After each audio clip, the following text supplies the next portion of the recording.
Soal unggas lokal loh. Saya berani mengatakan saya lebih tahu daripada pemerintah soal unggas lokal. Tegas saya katakan itu.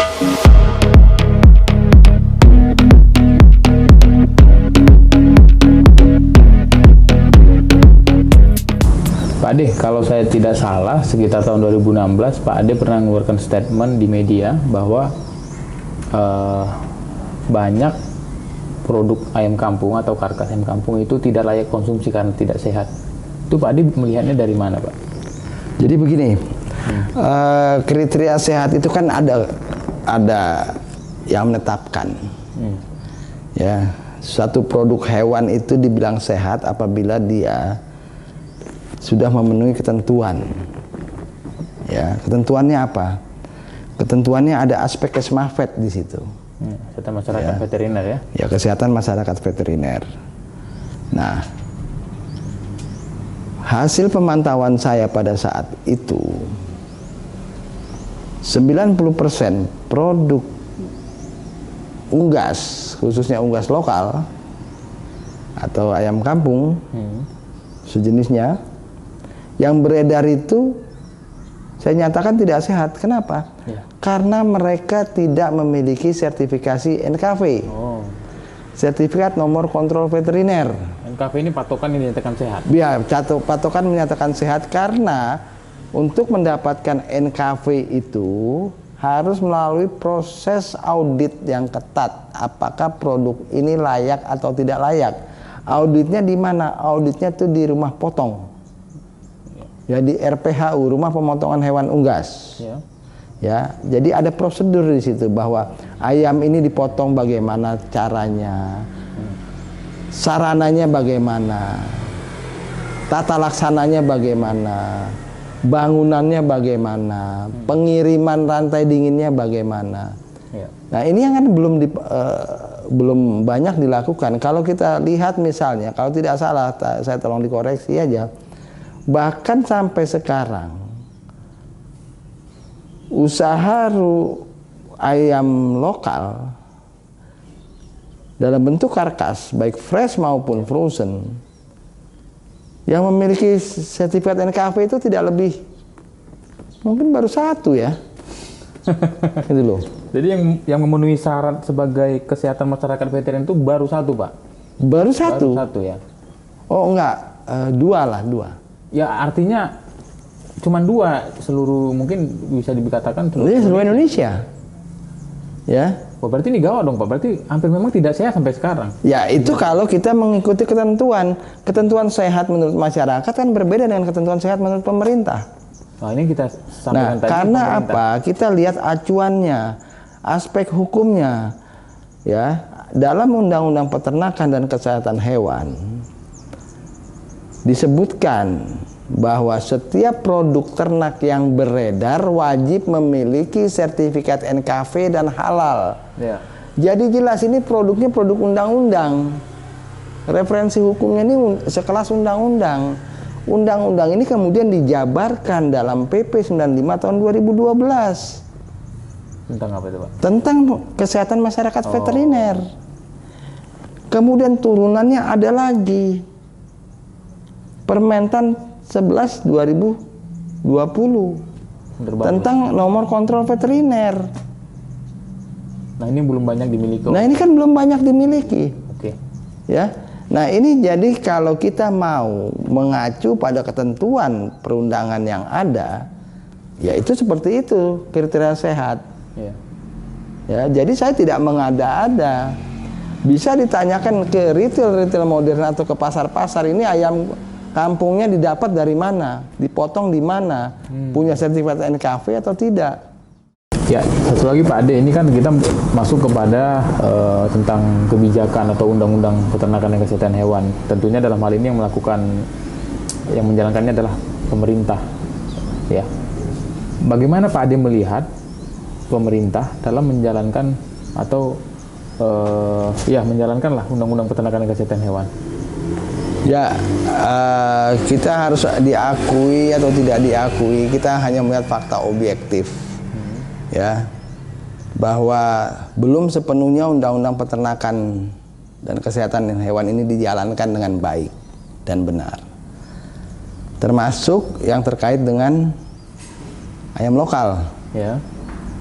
Ya, kalau kita lihat, ya sebenarnya ayam lokal ini harus menjadi prioritas utama pemerintah dalam pengembangan usaha peternakan di sektor di subsektor perunggasan. Ya, kenapa demikian? Apa? Karena kan jelas di pasal 10 Undang-Undang Peternakan, kalau tidak salah ayat 3 menyebutkan bahwa untuk pemulihan dan budidaya harus mengoptimalkan sumber daya genetik asli ternak Indonesia. Jadi jelas message-nya, jelas pesannya bahwa di situ disebutkan ada kata harus dan ada kata asli. Ya. Nah, pertanyaannya sudah sejauh mana pemerintah menjalankan ini? Kemudian juga bukan hanya pemerintah, kalangan akademisi juga perlu tahu ini, bahwa dalam pengembangan ternak itu ada rambu-rambunya, ada aspek hukumnya, ada aspek peraturan perundangannya. Ya, kalau kita lihat dari pasal tersebut, jelas seharusnya yang menjadi prioritas adalah kita mengembangkan seperti ini, ayam asli Indonesia ini. Ini yang harus menjadi prioritas. Seperti apa pengembangannya, yang dibuat bagaimana itu terprogram, sistematis, terukur. Ya. Nah, ini yang harus dilakukan. Nah, di satu sisi pemerintah mengatakan loh, kan kita sudah melakukan dengan program bekerja. Oke lah, satu sisi program bekerja sekitar 30% memanfaatkan sumber daya genetik ya asli Indonesia. Tapi 70%-nya bagaimana? Menggunakan ayam persilangan kalau nggak kan salah. Menggunakan ayam persilangan. Kemudian kalau dibilang, loh ini kan hanya karena yang mampu dipenuhi cuma seperti itu. Ya seharusnya yang mampu dipenuhi saja. Itu satu. Kedua, ini seharusnya dikembangkan dalam sebuah kegiatan yang terukur, yaitu kegiatan mengembangkan peternak dan ternaknya. Seperti apa? Peternaknya itu mempunyai usaha untuk ternak ayam asli ini, apakah di budidayanya atau di pembibitannya. Ya, ini kan yang harus dilakukan. Nah, karena tidak ada atau kurangnya sosialisasi terhadap aspek hukum ini, peraturan perundangan yang ada, sehingga terjadilah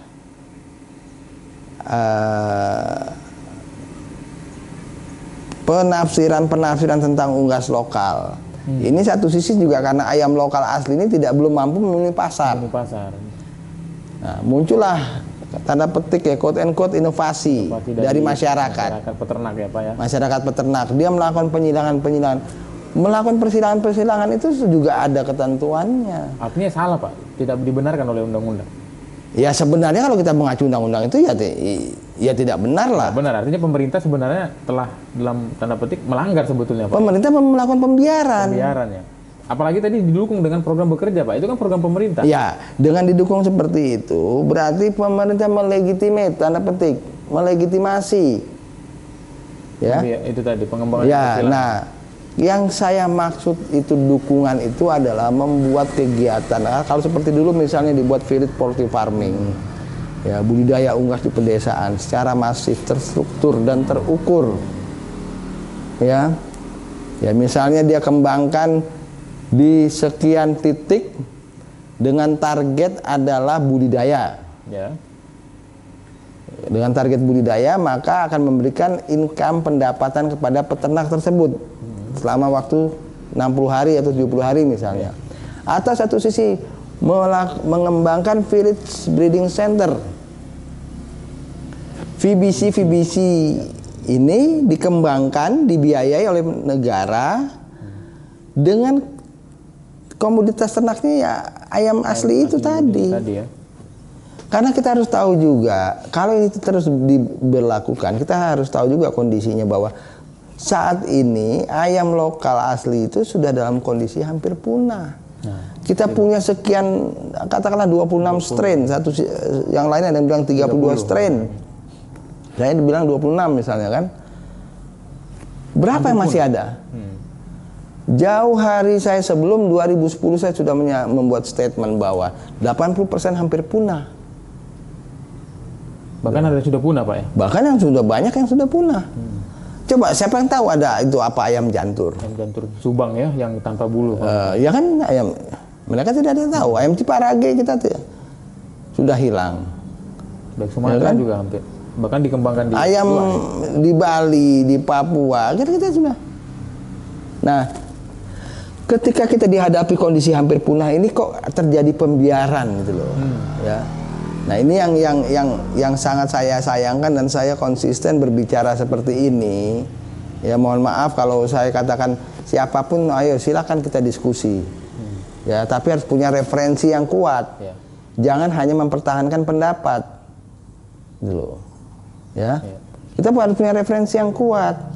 Juga jangan merasa ya, maaf misalnya karena itu pemerintah merasa yang dilakukan paling benar. Kan belum tentu. Iya, betul, Pak. Ya, saya menyampaikan hal ini ada fakta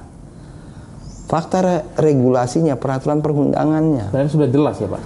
Fakta ilmiahnya ada, fakta empiriknya ada. Ya, ayo kita berbicara atas 3 dasar ini, 3 fakta ini. Ya, aspek hukumnya, peraturan perundangannya, aspek ilmiahnya, kajian akademiknya, kemudian empiriknya, fakta di lapangan. Kita sampaikan ini. Nah, saya khawatir karena terjadi pembiaran ini, usaha ayam kampung akan berkurang, populasi juga tidak bertambah banyak. Ya. Jadi jangan sekedar, wah kan kita target pemenuhan protein, bukan ini beda karena ada klausul di hukumnya itu juga sudah ada. Kecuali tidak ada ini saya tidak akan bicara itu. Pelestarian ayam asli Indonesia sumber daya genetik tadi, Pak ya. Sumber daya genetik ini. Kita punya undang-undangnya, kita punya PP-nya. Masalahnya belum dilakukan. Masalahnya belum dilakukan. Jadi jangan dilihat saya asal mengkritik. Saya mengkritik itu berpijak pada 3 aspek hukumnya ada. Ayo kita bicara aspek hukumnya. Aspek kajian, aspek ilmiahnya ada. Akademiknya ada. Fakta empiriknya ada. Ayo kita bicara. Nah, ini yang saya inginkan. Jadi ini menarik, Pak. Tempo hari kita berdiskusi ya di dalam sebuah grup di mana di situ ada para pakar, peneliti, praktisi gas lokal tentunya. Apalagi kita melihat di perguruan tinggi Indonesia, Pak, terkemuka ya, itu mengembangkan ayam-ayam persilangan. Ayam asli Indonesia itu disilang-silang dengan ayam, ya katakanlah ayam ras dari impor ya. Itu Pak Ade gimana melihat? Ya, saya sangat menyayangkan ya. Persilangan itu memang tidak dilarang. Tetapi kita lihat dulu semua referensinya yang ada. Referensi hukumnya gimana, peraturan perundangannya gimana, referensi ilmiahnya bagaimana. Ya. Nah, ini terjadi satu karena memang terjadi ketimpangan antara permintaan dan suplai. Ya. Permintaan ayam kampung setiap tahun meningkat tetapi tidak diimbangi oleh suplainya. Kedua, karena terjadi pembiaran terhadap proses-proses inovatif tanda petik tadi, ya. Seharusnya pemerintah melakukan pendampingan, pembinaan. Oh, yang Anda lakukan ini begini loh. Kalau Anda mau melakukan persilangan ini, ya, nanti hasilnya adalah ini. Karena yang disilangkan juga final stock. Betul. Layer itu kan final stock. Jadi tidak produktif. Jadi apa mereka mau sebut ayam lokal? Yang dia silang satu ayam layer itu bukan ayam lokal, jelas impor. Kedua misalnya dengan ayam Bangkok bukan tidak masuk ke klasifikasi ayam Indonesia. Gimana gitu loh. Nah, kalau mereka ingin melakukan itu, silakan ya.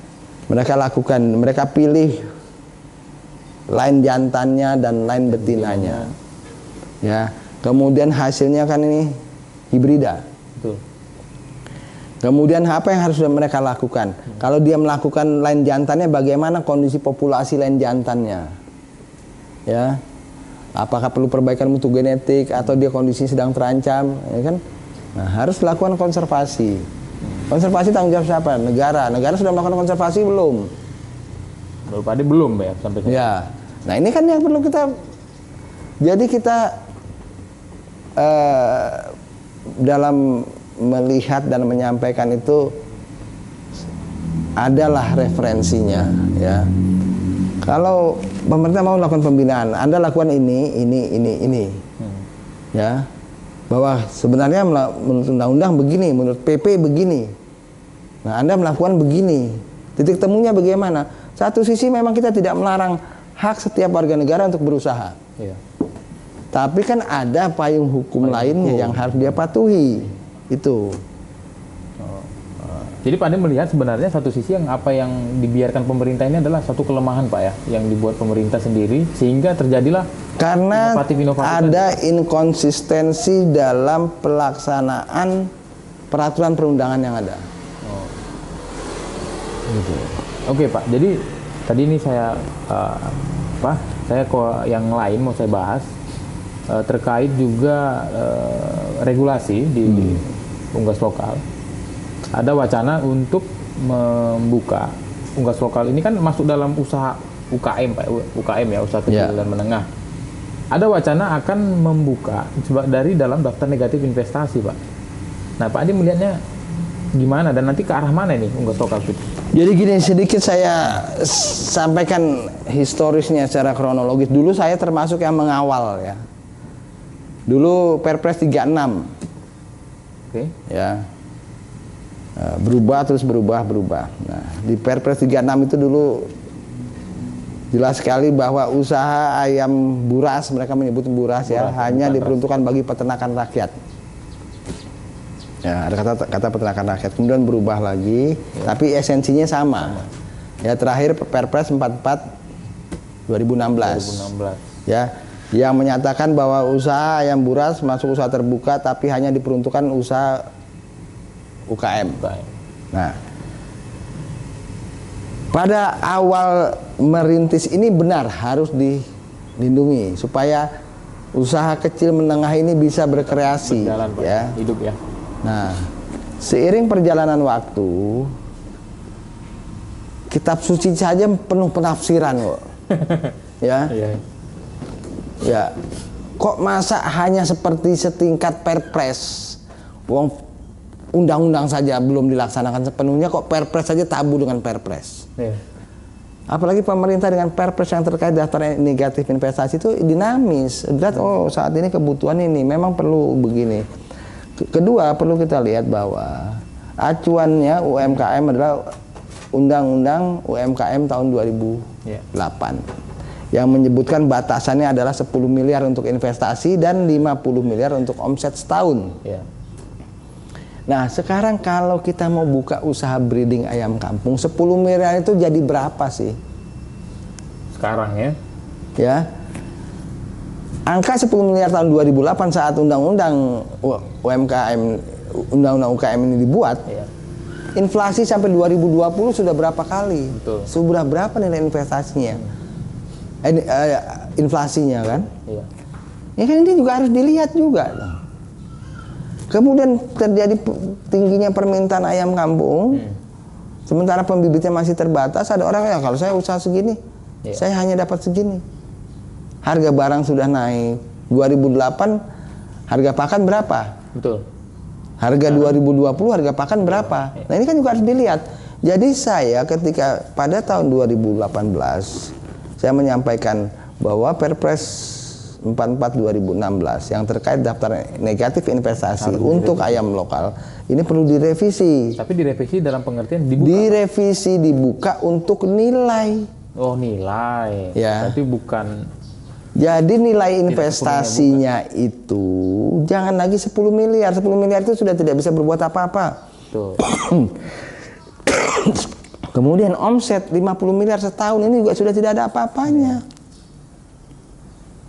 Nah, Pak Ade, rekomendasi berapa nilainya? Nah, sekarang kita lihat acuannya bahwa nilainya sekarang berapa idealnya untuk membuat investasi di ayam kampung. Ya, breeding misalnya.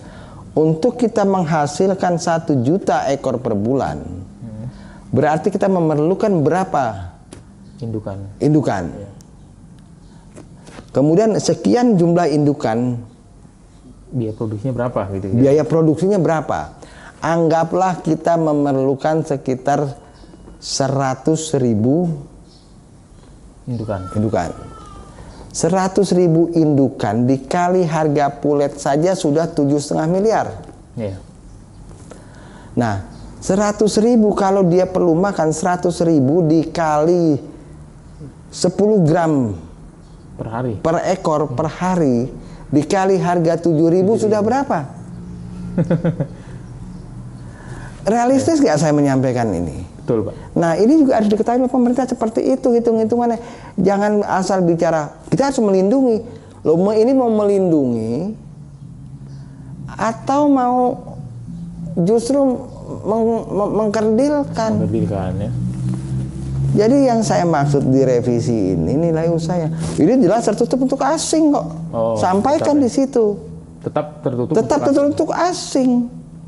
Tapi nilainya saja yang dirubah, Pak. Nilainya diubah. Nilai inflasi yang terus bergerak dari 2008 sampai 2020, benar. Gitu loh. Jadi inilah yang perlu kebetulan di acara Sumber Unggas channel ini ada pertanyaan bagus seperti ini supaya clear. Gitu loh. Ya. Baik. Jadi kita melihat, ya cobalah kita melihat itu luas. Jangan berpikir sempit justru untuk kepentingan dia sendiri. Untuk memproteksi usaha dia sendiri, nggak bisa begitu. Saya sebagai asosiasi, saya sebagai pelaku, saya sebagai katakanlah penggerak, ini juga harus melihat secara menyeluruh, Pak. Jangan lihat kepentingan subjektif. Lihat kepentingan objektif. Itu yang saya maksud. Ya, menarik, Pak. Ini saya juga sering mendengar bahkan bertanya kepada pelaku-pelaku perunggasan ayam kampung yang lain. Saya nggak tahu dengan Pak Ade bagaimana pendapatnya, saya akan tanyakan. Mereka menganggap bahwa belum saatnya industri ayam kampung ini belum mencapai industri, Pak. Ya, jadi ya dengan kata lain yang ingin mereka katakan adalah ya biarkan saja unggas lokal ini berjalan seperti sekarang ini gitu. Nah, sekarang kita bicara dulu pengertian industri itu apa sih? Ketika kandang kita sudah bagus aja sudah industri kok. Ya kan? Dari definisi industri sendiri kita. Ya kan kita juga pahami dulu dong pengertian industri. Saya 2010 sudah menggagas industrialisasi ayam lokal, unggas lokal. Artinya ini ditangani secara peternakan modern, profesional. Ya, peternakan modern ini harus mematuhi kaidah-kaidah tadi, good farming practice-nya seperti apa, aspek kesehatannya bagaimana. Ini kan semua terkait dengan industri. Kita menggunakan kandang close house misalnya, ya. Kenapa kita harus menggunakan kandang close house? Karena faktor efisiensi. Betul. Ini kan usaha. Jadi kembali lagi saya bilang, saya garis bawahi, kita jangan melihat faktor subjektivitas kita, diri kita sendiri, tapi melihat secara umum demi kemajuan unggas lokal. Kan saya katakan tadi bahwa kita punya target menjadi tuan rumah di negeri sendiri dengan kontribusi 25%. Kalau kontribusi 25%, anggaplah tahun 2025 produksi ayam broiler itu 5 miliar ekor. Ya, kalau 25%-nya berapa? 1.250.000.000 ekor. 1 miliar. Ya, untuk mencapai ke sana bagaimana? Pasti butuh itu tadi tahapan industrialisasi harus dilakukan gitu, Pak. Mau tidak mau Sumber Unggas kan melakukan industrialisasi. Hulu melakukan industrialisasi. Hulu, Pak ya? Iya. Nah, jadi kita jangan tabu dengan kata industri di sektor perunggasan khususnya unggas lokal ini. Justru untuk kemajuan sebetulnya. Ini untuk kemajuan. Bahkan untuk efisiensi, peningkatan produksi di hulu, di hilirnya untuk pemenuhan permintaan kan? Iya, hewan untuk masyarakat ya, Pak ya. Jadi ini yang perlu kita duduk sama-sama. Sayangnya ini kita sudah lama tidak duduk bersama antara asosiasi pelaku dan pemerintah. Udah berapa lama itu, Pak? Ya kalau saya lihat ini sudah 5 tahun. Berarti ini. nggak dibutuhkan, Pak, untuk unggas lokal di. Ya saya tidak tahu mau bicara nanti kalau dibilang saya bicara begini, dibilang begini, dibicara begini, dibilang begini, ya kan? Tapi kasih kesempatan lah masyarakat itu bicara. Fakta. Kalau jangan tersinggung kalau kita bilang kita lebih tahu daripada Anda. Nggak boleh gitu. Soal unggas lokal loh. Saya berani mengatakan saya lebih tahu daripada pemerintah soal unggas lokal.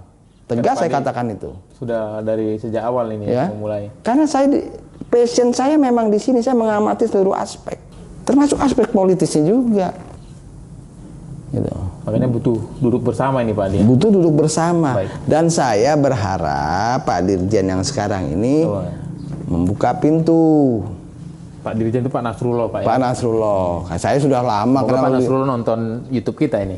Saya sudah lama kenal beliau itu masuk dari Sulawesi Selatan ke Balitang Ciawi, kan dia bergumul dengan unggas lokal. Beliaulah yang mendorong legitimasi legalitas terhadap KUB, terhadap Sentul. Oh, seharusnya sejak sekarang jadi dirjen harusnya Pak lebih bisa. Saya berharap seperti itu, ya. Dan saya yakinlah bisa lah Pak Dirjen. Ya, Pak Nasrullah itu paham saya dan saya paham Pak Nasrullah. Yes, mantap. Ini yang kita tunggu-tunggu, Pak. Nanti kita tunggu, Pak, bagaimana selanjutnya Pak Nas dan jajarannya bisa mengembangkan unggas lokal. Nah, tinggal Pak Nas itu menginstruksikan kepada jajarannya. Oke. Saya yakin pemahaman teknis dan pemahaman strategis unggas lokal Pak Nas itu tahu. Tahu, Pak. Tahu. Dia 2 tahun kok jadi kepala Balitang. Iya. Betul. Dan kita harus jujur, di Balitang yang berhasil adalah hasil penelitian adalah unggas. Unggas. Hampir unggas, Pak, ya. Khususnya yang KUB Sentul ya. Ya KUB Sentul, Itik, Alabio. Betul. Itik Ratu, Itik Raja. Iya. Sampai ya Presiden bisa mengapresiasi. Ya kan mengapresiasi ini. Jadi saya yakinlah dengan ya, Pak De, banyak yang bertanya ketika Pak Ade mendapat pengakuan sebagai duta ayam lokal yang diselenggarakan oleh, ya kita sebut aja lah, PT Java ya, dan kemudian setelah itu Java dengan yayasannya terus membentuk namanya Ayam Ulu gitu ya. Jadi ternyata di balik dapat duta ayam lokal itu Pak Ade ada di balik berdirinya Ayam Ulu yang kita ketahui bersama bahwa itu Ayam Ulu bukan juga 100% ayam asli Indonesia, tapi memang ya memanfaatkan ayam pelung. Nah, Pak Ade bisa klarifikasi ini. Jadi saya ralat itu bukan PT Java ya, Java Foundation ya. Oh ya.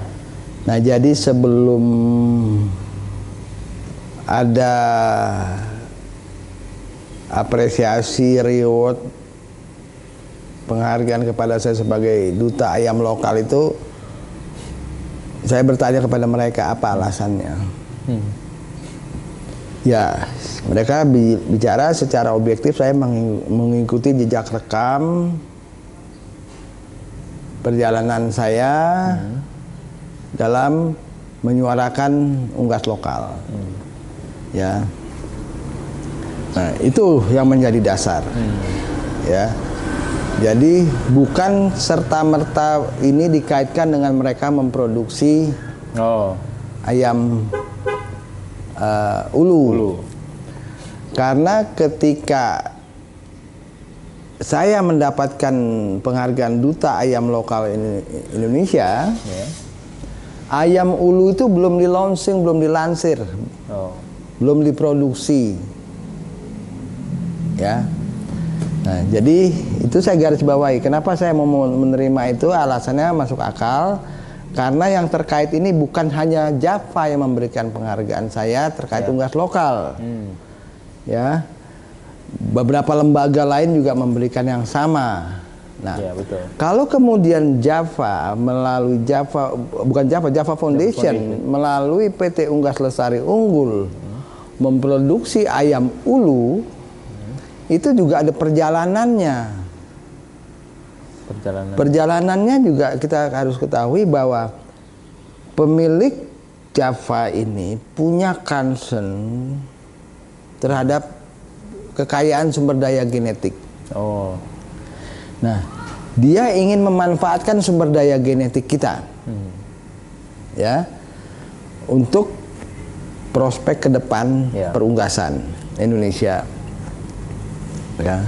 Nah, sebelum mencapai ke sana, dia yang melakukan trial. Trialnya itu adalah memanfaatkan SDGH ini dengan crossing Hubbard JA57. Nah, yang dia lakukan crossing, male line-nya adalah ayam pelung. Female line-nya adalah Hubbard JA57. Nah, sebelum dia melakukan crossing, dia melakukan perbaikan mutu genetik ayam pelung ini. Satu, ya, memperbaiki, kemudian mengeradiksi penyakitnya, ya, kemudian melakukan konservasi perbanyakannya. Jadi dari tahap awal mereka mendapatkan hanya sekitar 200 ekor ayam pelung, dia perbaiki mutu genetik, dia lakukan konservasi, jadilah ayam pelung sejumlah sekitar 4.000-an. Kemudian ayam pelung ini didaftarkanlah secara legalitas kepada pemerintah. Sebagai galur, Pak? Sebagai galur. Oh. Ya. Nah, ini didaftarkan. Ketika didaftarkan, dia uji cobalah melakukan dengan ayam ulu. Dia tidak menggunakan kata ayam kampung. Oh, ya. Tidak ada ayam kampung, Pak, di dalam. Tidak ada ayam kampung, karena itu yang saya sarankan kepada mereka. Sebaiknya kita tidak menggunakan ayam kampung, karena ayam kampung bagian dari 26 strain ayam asli Indonesia. Ya. Nah, kemudian female line yang dia ini Hubbard JA57 ini bukan sekedar ayam ras, tetapi dia adalah line yang resesif, yang ketika di crossing dia lebih dominan menghasilkan darah bapaknya. Darah bapaknya tadi, male-nya tadi. Ya, male-nya. Nah, kemudian PT Ulu ini juga melakukan konservasi banyak ayam. Ada ayam sentulnya, ada ayam cemaninya, ada ayam sembawanya. Ada juga ayam lain, Pak? Banyak. Oh. Jadi dia ke depan ini akan menyiapkan itu. Oh, oke. Menarik ini. Nah, selama dia menyiapkan itu, ini kan perlu cost, karena kan bukan PT. Maksudnya bukan PT yang langsung diinjeksi modalnya dari holdingnya Java. Ini kan dari Yayasan Dana Java Pensiun Foundation. Mereka kan, karyawan. Yang dikelola oleh Java Foundation. Java Foundation kegiatannya kan banyak. Ada pendidikan, ada sekarang sekolah tani, ya. Dan Pak Ade banyak tahu ya tentang Java ya. Berarti memang hubungan Pak Ade dengan Java ini ya dekat. Hubungan saya dengan Java ya bukan hanya dekat, sangat dekat. Ya. Tetapi saya bisa memposisikan secara objektif. Misalnya apa? Saran saya supaya melakukan konservasi ayam ini. Selain konservasi, diperbaiki mutu genetik ayam-ayam ini. Itu sudah dilakukan oleh. Itu sudah dilakukan. Dengan ayam sudah berapa ayam yang dia konservasi di sana? Mungkin posisinya sekarang jumlah konservasinya sama dengan sumber unggas. Nah, ini akan dia manfaatkan. Karena kan kita tidak boleh plasma nutfah kita potong. Ini harus kita ketahui, plasma nutfah tidak boleh kita potong. Kita harus harus final stocknya. Ya, jadi misalnya sumber unggas melakukan ayam KUB dengan sentul, ya kan? Stoknya yang boleh kita. Nah, sentulnya dikonservasi tetap, KUB-nya juga kita jaga. Ini hasil final stocknya. Itu yang kita. Ini yang kita jadikan komersilnya. Nah, jadi suatu saat bisa jadi head to headnya itu sumber unggasnya dengan Java Foundation, dengan ayam ulu. Karena satu waktu tertentu ayam ulu akan memproduksi ayam yang memanfaatkan ini. Tadi, Pak, ya? Yang tadi ada sentul, ada yang lain-lainnya. Jadi kita melihat ya, dan itu ada pengawasan kan. Yang ngawasin siapa, Pak? Ada pemerintah atau siapa maksudnya? Ya misalnya gini, dalam pemasukan impor PS-nya, Ya, dia kan tidak bisa banyak-banyak. Pemerintah memberikan batas juga. Iya, iya. Ya. Nah, ini yang harus dipahami, dan kita janganlah tabu ke depan itu dengan adanya persaingan. Oh, gitu Pak ya. Ya, ini sebuah keniscayaan yang akan terjadi. Oke. Gitu. Jadi kita jangan terlena kemudian atau manja. Oh, kita dilindungi dong ini bla bla bla, tapi hanya untuk kepentingan kita. Betul. Tapi faktanya tidak berkembang besar. Betul. Ya, benefitnya itu juga tidak terlalu signifikan. Itu yang perlu kita pahami. Ya, ya jadi menarik sebenarnya kita bahas ini. Ini sebenarnya disampaikan bukan berarti kita untuk menakut-nakuti, bukan berarti kita mau menghilangkan peternak-peternak kecil. Justru ini memberikan penjelasan, gambaran kepada semua peternak bahwasanya ada loh yang sudah melakukan dalam rangka tadi pelestarian dan pemanfaatan sumber daya genetik untuk dibudidayakan, dibesarkan atau diproduksi secara masif dalam sistem intensif, begitu Pak Ade. Jadi gambarannya luas seperti itu. Menarik. Pak Ade, ini terakhir Pak Ade mau saya tanya mengenai beberapa penghargaan yang Pak Ade terima. Membacakan ini ada dari Masyarakat Perbenihan dan Perbibitan Indonesia MMPPI tahun 2017 kepada Dr. Andes Ade Rizal Dzulkarnain atas prestasi dan partisipasi dalam membangun perbenihan dan perbibitan Indonesia. Ini Pak Ade bisa dijelaskan apa yang membuat mereka memberikan Pak Ade apresiasi seperti ini? Ya, saya pada tahun 2017 itu mendapat pertanyaan dari panitia, ya. Kemudian saya tanya balik, ini atas dasar apa? Mereka ternyata juga jawabannya sama. Mereka melihat rekam jejak saya yang konsisten menyuarakan pemanfaatan sumber daya genetik asli ayam Indonesia. Ya, dan itu secara implementasi juga sudah saya lakukan secara langsung maupun tidak langsung. Secara langsung ketika kita di Unggul tadi, di mana saya mengumpulkan ayam sentul, memperbanyak ayam sentul asli. Kemudian secara tidak langsungnya saya menyuarakan kepada beberapa pihak, termasuk kepada Sumber Unggas, bagaimana kita memanfaatkan, mengembangkan pembibitan ayam asli Indonesia. Ya, jadi ini Pak, MPPI ini terdiri dari 3 kementerian ya? Jadi Kementerian Pertanian, Kementerian Kelautan, dan Kementerian Lingkungan Hidup. Ya, jadi ini membuat kita melihat bahwa rekam jejak Pak Ade itu diakui oleh sebenarnya masyarakat, dan ini dalam hal ini adalah institusi negara sendiri gitu Pak. Kemudian Pak Ade ini ada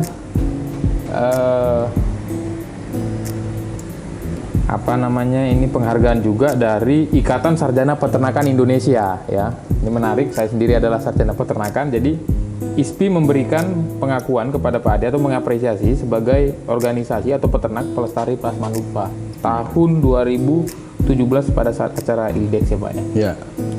Ini pada waktu itu ketua ISPI-nya Pak Profesor Ali Agus UGM ya Pak ya. Boleh diceritakan Pak, apa yang membuat mereka juga bisa memberikan apresiasi Pak? Ini penghargaan tertinggi menurut saya Pak dari seorang organisasi profesi. Saya rasa sama ya, mereka mungkin melihat rekam jejak bahwa saya alhamdulillah masih konsisten menyuarakan plasma nutfah ayam asli Indonesia.